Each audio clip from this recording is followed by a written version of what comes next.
Mungkin antara korang yang tengah tonton video ni dah tahulah beberapa maklumat yang telah leak ataupun rumours yang tengah diperkatakan mengenai iPhone 14 series yang akan dilancarkan sekitar bulan September tahun ni. Dan ada maklumat yang boleh pakai, ada yang tak boleh pakai, yang memang fake gila pun ada yang agak tepat jugalah maklumat yang dikongsikan. So dalam video kali ni aku akan kongsikan maklumat terbaru tentang iPhone 14 series yang mungkin akan memberikan excitement kepada korang semua untuk menantikan iPhone 14 series yang akan dilancarkan dalam masa beberapa bulan sahaja daripada sekarang ni.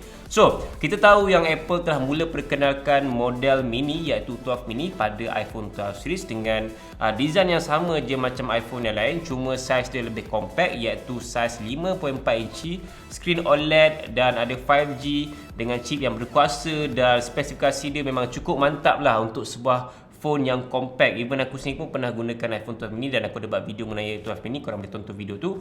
So memang best gila gunakan 12 mini honestly sebab dia punya saiz yang senang untuk kita nak handle satu tangan dan tak besar sangat nak letak kat mana kawasan pun, kat poket apa semua. Cuma masalah dengan iPhone versi mini ni aku rasa bukannya sebab harga ataupun sebab saiz, tapi aku rasa sebab demand sekarang ni lebih terhadap iPhone ataupun smartphone dengan saiz yang lebih besar. Sebab kita nampak iPhone XR dan juga iPhone 11 iaitu iPhone yang versi lebih murah sedikit berbanding yang versi Pro, dia punya sale tu memang sangat-sangat perform lah. Boleh nampak kan sale pada tahun 2019, 2020 iPhone XR, iPhone 11 masih di tangga yang agak teratas jugalah berbanding dengan iPhone yang lain. So kita boleh nampak iPhone yang versi lebih murah lebih perform, tapi saiz dia bukannya kecil, saiz dia 61 inci kan. Tapi malangnya untuk versi mini dia tidak sehebat macam performance sale iPhone XR ataupun iPhone 11, walaupun iPhone yang versi mini ni harga dia lebih murah dan banyak dah specs yang cukup padu pada iPhone versi mini. Dah ada OLED, dah ada 5G, dah ada ultra wide apa semua kan. Cuma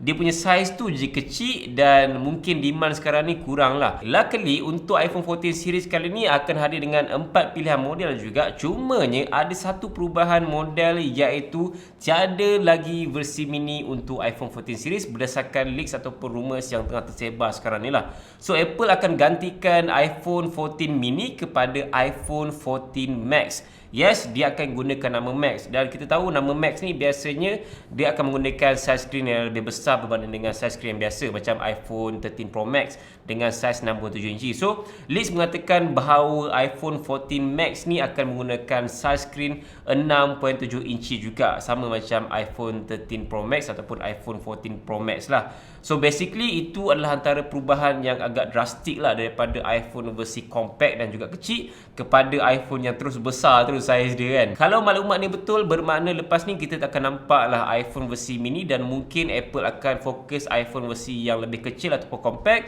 untuk model iPhone SE generasi yang seterusnya. Sebab kita tahu yang baru-baru ni Apple baru lancarkan iPhone SE yang ketiga dengan saiz yang kecil juga 47 inci. So that's why aku rasa is a really good move lah untuk Apple kan. Cuma apa jadi dengan iPhone 14 Pro Max dengan saiz yang sama?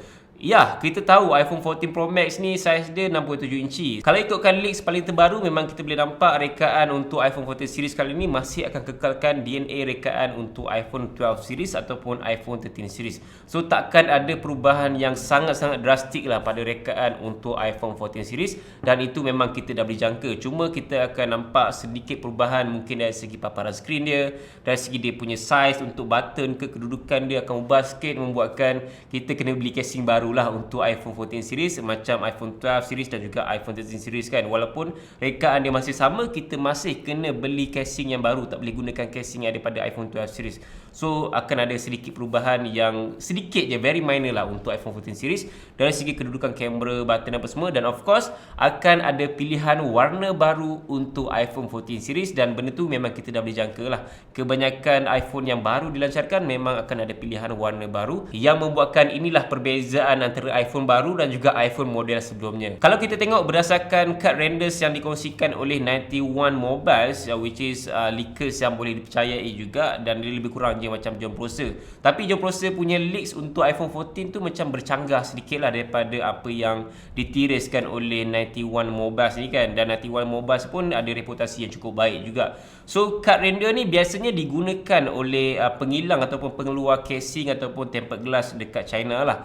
So kad ni telah pun tertiris dan menunjukkan yang rekaan untuk iPhone 14 series memang masih sinonim je macam rekaan untuk iPhone 13 series. So basically untuk iPhone 14 dan juga 14 Max, macam aku cakap tadi, iPhone 14 Max akan menggunakan saiz 6.7 inci, manakala untuk iPhone 14 pun masih sama macam iPhone 13 iaitu 6.1 inci, dan kedua-duanya akan menggunakan skrin jenis OLED, akan ada rangkaian 5G dan rekaan kedudukan kamera pun aku nampak masih sama saja. Untuk versi 14 Pro dan juga Pro Max akan menggunakan rekaan dan juga saiz yang sama saja macam iPhone 13 Pro dan juga Pro Max. Cuma aku nampak perubahan yang paling drastik sekali dengan versi Pro kali ni adalah dia punya rekaan skrin lah. Berbanding dengan 14 dan juga 14 Max, dia akan menggunakan skrin yang berbentuk notch lagi, masih identical macam iPhone sebelumnya. Cuma untuk versi Pro kali ni dia akan menggunakan rekaan punch hole pill display, which is dia punya rekaan tu memang sangat berbeza daripada kebanyakan phone Android sekarang ni yang menggunakan punch hole display satu tu kan. Dengan penggunaan punch hole pill display untuk iPhone 14 Pro dan juga Pro Max, dia akan meletakkan kamera selfie dan juga ada sensor untuk Face ID lah. So basically speaker dia akan letakkan pada bahagian bezel atas tu. So aku macam pelik juga kenapa dia gunakan rekaan macam ni kan. Macam agak weird gila kan dia punya rupa kan. Tapi at least kita akan nampak perubahan yang agak ketara jugalah untuk versi Pro pada bahagian skrin dia. Kalau betul Apple buat sekalipun, aku rasa dia bergantung pada taste masing-masing. Mungkin ada yang tak suka dan mungkin ada yang suka. Dan aku nampak ada dua reason lah kalau Apple buat sekalipun. Reason yang pertama adalah mungkin Apple masih nak kekalkan fungsi Face ID instead of gunakan fingerprint scanner pada skrin ataupun pada power button. So aku rasa benda fingerprint scanner pun bukan baru sebab Apple dah gunakan pada iPad Air. Dan why not kalau Apple gunakan pada versi 14 ataupun 14 Max kan, instead of gunakan notch yang besar tu kan.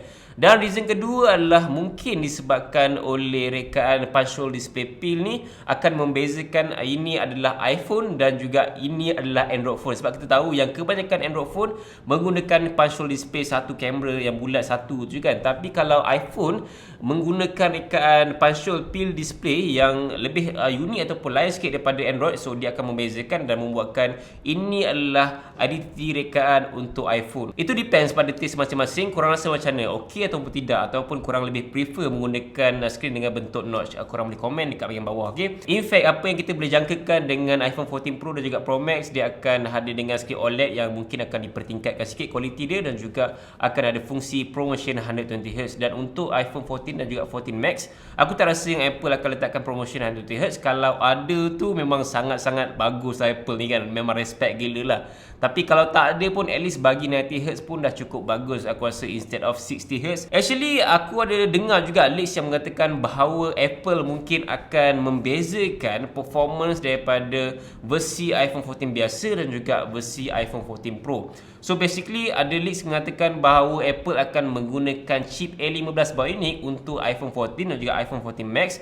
Tapi untuk yang versi Pro, Apple akan letakkan chip yang baru iaitu A16 yang akan dilancarkan kelak lah. Kalau maklumat ni betul, so kita akan nampak perbezaan yang memang ketara lah antara versi biasa dan juga versi yang Pro. Kalau iPhone 13 series ataupun iPhone 12 series, kita boleh nampak yang perbezaan dia untuk versi biasa dan juga Pro adalah dari segi dia punya kapasiti bateri, size screen, warna dan juga keupayaan kamera. Tapi kali ni Apple akan membuat perubahan dari segi dia punya prestasi, which is bagi aku kalau iPhone 14 dan juga 14 Max menggunakan A15 Bionic pun not bad juga sebab prestasi dia masih bagus. Cuma kalau dia bagi A16 tu lagi bagus lah kan, of course. Dan untuk yang iPhone 14 series kali ni akan menggunakan 6GB of RAM lah. Tapi untuk yang versi biasa akan menggunakan LPDDR4X. Untuk versi Pro akan menggunakan LPDDR5. Ini adalah berdasarkan maklumat yang tertiris sajalah, so belum confirm lagi. So korang relax lah, jangan panik lagi kan. So kalau dia gunakan A15 Bionic pun aku rasa kalau Apple kurangkan harga boleh consider. Tapi kalau harga tu dinaikkan daripada harga sekarang ni,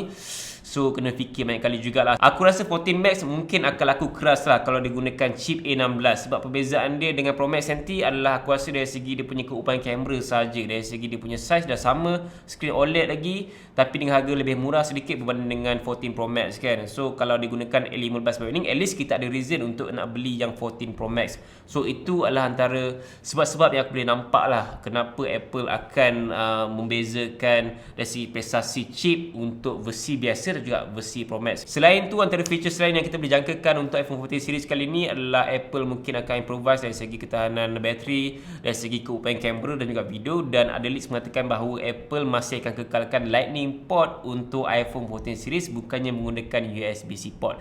Dan aku rasa ini adalah antara kekurangan terbesar lah untuk iPhone yang masih kekalkan Lightning port yang dah lama gila diperkenalkan sejak daripada iPhone 5 lagi kan. So kalau digunakan USB-C, aku rasa dah almost perfect dah. Yang terakhir untuk harga jualan iPhone 14 series, aku tak rasa harga dia akan menurun berbanding dengan iPhone 13 series. Mungkin harga dia akan naik sedikit sajalah.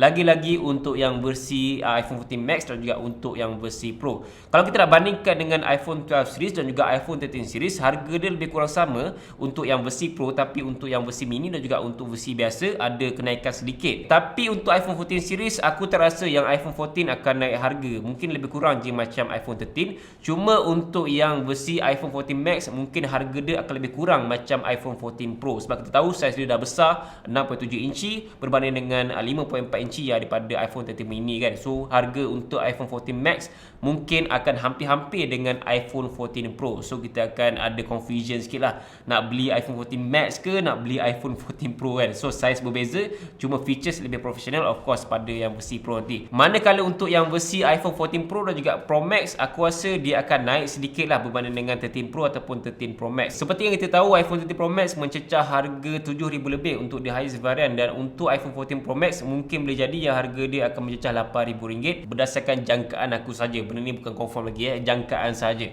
So kita just tunggu dan lihat saja sama ada iPhone 14 series akan dilancarkan seperti apa yang tertiris ataupun tidak. Tapi aku rasa at least lah dalam 50 to 60% berdasarkan maklumat ni mungkin akan sama macam apa yang dilancarkan kelak. So guys, aku rasa itu saja maklumat yang aku dapat kongsikan mengenai iPhone 14 series yang akan dilancarkan sekitar bulan September pada tahun ni.